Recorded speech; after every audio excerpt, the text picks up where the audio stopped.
बैसाखियों के सहारे चल रही भारतीय जनता पार्टी को क्या अब बिहार चुनाव से पहले बड़ा खतरा है? क्या भारतीय जनता पार्टी के साथ जुड़े हुए सहयोगी दल अब बीजेपी का दामन छोड़ देंगे?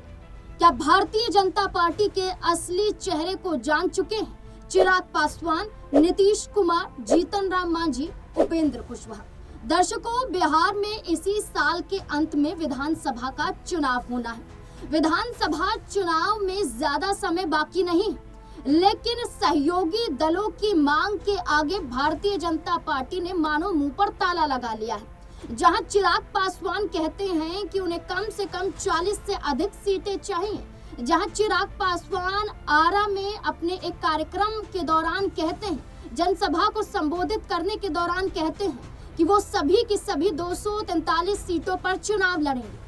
ऐसे में माना जा रहा है कि भारतीय जनता पार्टी से नाखुश चिराग पासवान नजर आ रहे हैं। उधर जीतन राम मांझी का दावा है कि अगर वो अधिकतम सीटें उन्हें नहीं देते हैं, 20 से अधिक सीटें नहीं देते हैं, तो चिराग पासवान के साथ साथ जीतन राम मांझी भी भारतीय जनता पार्टी से बगावत कर जाएंगे। तीसरी तरफ नीतीश कुमार के चेहरे पर संतुष्टि ना होना, बार बार भारतीय जनता पार्टी का कहना कि संसदीय बोर्ड फैसला करेगा, जहां नीतीश कुमार की चाह है कि इस बार भी वही सीएम चेहरा बने, लेकिन भारतीय जनता पार्टी के कई सांसदों द्वारा, यहां तक कि उप मुख्यमंत्री सम्राट चौधरी द्वारा भी ये कहा जाता है कि ये फैसला हमारा नहीं। रुकिए जरा, यहाँ पर केंद्रीय गृह मंत्री को भी सुनिए, जहां वो ये कहते हैं एक कार्यक्रम में कि नीतीश कुमार सीएम चेहरा होंगे या नहीं होंगे ये मेरा निजी फैसला नहीं है, ये संसदीय बोर्ड फैसला करेगा। और यही बात सम्राट चौधरी भी कह रहे हैं। और उन्हीं की पार्टी के सांसद तो कहते हैं कि भारत रत्न दे दीजिए या उप प्रधानमंत्री बना दीजिए,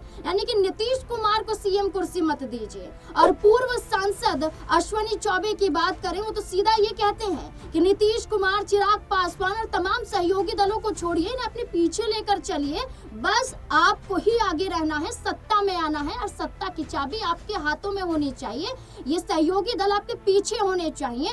ऐसी बातें अश्विनी चौबे कहते हैं। तो ऐसे में नीतीश कुमार के चेहरे पर मानो भारतीय जनता पार्टी तो फैसला नहीं लेने वाली है, यानी कि भारतीय जनता पार्टी पूरे विचार में है कि नीतीश कुमार की जगह हम किसी और चेहरे को यहाँ पर सीएम बना। तो नीतीश कुमार का चेहरा एक तरफ, चिराग पासवान की नाराजगी एक तरफ और जीतन राम मांझी की बगावती जो सुर नजर आ रहे हैं वो एक तरफ। उपेंद्र कुशवाहा क्या कर रहे हैं? उपेंद्र कुशवाहा कहते हैं कि सहयोगी दलों में, एनडीए घटक में आपसी तालमेल है ही नहीं। लोकसभा चुनाव में अगर भारतीय जनता पार्टी बिहार में पिछड़ी है तो अपने सहयोगी दलों के समन्वय की कमी की वजह से। तभी चिराग पासवान के अलावा अन्य दलों की बात करें तो वो कम सीटों पर सिमटी। ऐसे में उपेंद्र कुशवाहा ने अभी भी सलाह दी कि विधानसभा चुनाव से पहले सभी दलों में तालमेल जरूरी है। ऐसे में माना जा रहा है कि भारतीय जनता पार्टी की चुप्पी अब उन्हें खा सकती है। बिहार में अगर सहयोगी दलों ने साथ छोड़ा तो केंद्र में बैठी मोदी सरकार डगमगा सकती है। सिर्फ बिहार नहीं, बिहार के अलावा अन्य भाजपा शासित राज्यों में भी सहयोगी दलों ने साथ छोड़ने का विचार बनाया तो केंद्र में बैठी मोदी सरकार को खतरा हो सकता है। इसके सबसे बड़े मायने बिहार चुनाव में मैंने बताया, जहां चिराग पासवान सीटों की मांग कर रहे हैं, जहां चिराग पासवान तेजस्वी यादव का समर्थन करते हुए ताड़ी विवाद को लेकर कहते हैं कि इससे व्यवसाय चलते हैं, इसको शराब की श्रेणी में नहीं रखना चाहिए। चिराग पासवान है जो कहते हैं कि हिंदुत्ववाद विचारधारा के समर्थन में मैं नहीं हूं जो भारतीय जनता पार्टी की है।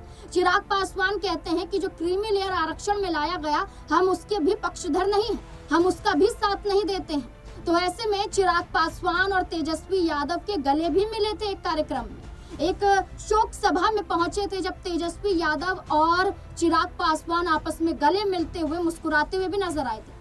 तभी से मायने निकाले जाने लगे कि चिराग पासवान ने फैसला कर लिया है कि भारतीय जनता पार्टी के साथ वो नहीं जाएंगे। तो ऐसे में समीकरण की बात करें तो लोकसभा में कुल मिलाकर यहाँ पर भारतीय जनता पार्टी ने 240 सीटें जीती थी, इसके अलावा जेडीयू ने 12 सीटें, एलजेपीआर यानी कि चिराग पासवान की पार्टी ने 5 सीटें, हिंदुस्तानी अवाम मोर्चा की बात करें तो 1 सीट उन्होंने भी जीती थी। इसके अलावा आपको ये बात करें कि यहाँ पर उपेंद्र कुशवाहा की पार्टी ने कितनी सीटें जीती, तो 1 सीट दी गई थी काराकाट से, लेकिन पवन जो भोजपुरी स्टार हैं पवन सिंह, उनके मुकाबले में चुनाव लड़ना उन्हें भारी पड़ता हुआ नजर आया, चुनाव हार गए। पवन सिंह भी चुनाव नहीं जीते, लेकिन हार का सामना उपेंद्र कुशवाहा को भी करना पड़ा, वरना भारतीय जनता पार्टी के खाते में एक और सीट जुड़ जाती, तो ये कमी यहाँ पर नजर आई। तो ये है बिहार के आंकड़े, जिसमें अगर हम बात करें जेडीयू अगर नाराज है नीतीश कुमार और नीतीश कुमार के सीएम चेहरे पर फैसला नहीं होता है, तो 12 सांसदों संग यहाँ पर नीतीश कुमार की पार्टी अगर बीजेपी से गठबंधन तोड़ती है तो 240 में से आंकड़ा कम हो जाएगा। इसी के साथ साथ एलजेपीआर 5 यहाँ पर सांसद है उनकी पार्टी से, उन्हें मिलाकर अगर वो भी साथ छोड़ देते हैं तो 5 सांसदों का और कम हो जाना। हम पार्टी 1 सीट यहाँ पर है उनके पास, वो भी साथ छोड़ देते तो सीटें कम हो जाना। यहाँ पर इनके साथ छोड़ने से बीजेपी अल्पमत में तो नहीं आएगी, लेकिन खतरे में जरूर आ सकती है कि अगर सहयोगी दलों ने बिहार में अगर बीजेपी के खिलाफ कदम उठाने की रणनीति बनाई, तो दूसरी तरफ यहाँ पर टीडीपी भी है, इसके अलावा आरएलडी भी है, इसके अलावा अनुप्रिया पटेल की अपना दल सोनेलाल भी है, और इसके अलावा कई और दल भी हैं। अगर भारतीय जनता पार्टी से आरएलडी ने साथ छोड़ा तो 2 सीटें, अनुप्रिया पटेल 1 सीटें, और टीडीपी की बात करें तो 16। तो यहाँ पर जो उनका बहुमत है वो अल्पमत में आ जाएगा। 270 से अधिक यहाँ पर लोकसभा में सीटों की जरूरत है, और सहयोगी दलों के साथ ही भारतीय जनता पार्टी 290 से अधिक सीटों पर जीत दर्ज कर पाई है, 294 के करीब। लेकिन अगर हम बात करें यहाँ पर कि बीजेपी खुद अपने अकेले दम पर 240 सीटों को ही उन्होंने जीता है, यानी कि बीजेपी अगर अकेली है तो अल्पमत में है, उनकी सरकार गिरना तय है, लेकिन अगर सहयोगी दल है तो मजबूत है। लेकिन बिहार चुनाव से पहले सहयोगी दलों की आंखें जो साफ तौर पर भारतीय जनता पार्टी के सामने दिखाई जा रही हैं, इनके जरिए माना जा रहा है कि बिहार का चुनाव भारतीय जनता पार्टी को अपने सहयोगी दलों के साथ मिलकर ही लड़ना पड़ेगा। भारत रत्न प्रधानमंत्री या तमाम चेहरों का जिक्र कर लें, इससे कोई फायदा नहीं होने वाला है। इसलिए भारतीय जनता पार्टी को केंद्र में टिके रहना है, तो बिहार के चुनाव में नीतीश कुमार, चिराग पासवान और अपने सहयोगी दलों को मन मुताबिक सीटें देना पड़ेगा। लेकिन एनडीए के सूत्रों के हवाले से ये भी कहा गया है कि इस बार भारतीय जनता पार्टी 102 के करीब सीटों पर चुनाव लड़ेगी। इसके अलावा नीतीश कुमार की पार्टी को भी 102-105 सीटें दी जाएंगी। चिराग पासवान की पार्टी को माना जा रहा था कि 20 से 25 सीटों पर सिमटा कर रखा जा सकता है, और जीतन राम मांझी की पार्टी को 3 से 4 सीटें दी जा सकती हैं, और उपेंद्र कुशवाहा को लेकर माना जा रहा है कि उन्हें भी 1 से 5 सीटों पर सिमटाया जा सकता है। तो ये तो मन मुताबिक सीटें नजर आ ही नहीं रही हैं। यहाँ पर चिराग पासवान की बात करें तो चिराग पासवान ने पिछले विधानसभा चुनाव में, यानी कि 2020 के विधानसभा चुनाव में एनडीए के साथ मिलकर चुनाव नहीं लड़ा था, बल्कि 137 सीटों पर अकेले चुनाव लड़ी थी चिराग पासवान की पार्टी। 1 सीट बेशक यहाँ पर उन्होंने जीती, लेकिन यहाँ पर नुकसान बीजेपी को ज्यादा झेलना पड़ा, क्योंकि वोट काटने का काम चिराग पासवान ने किया था।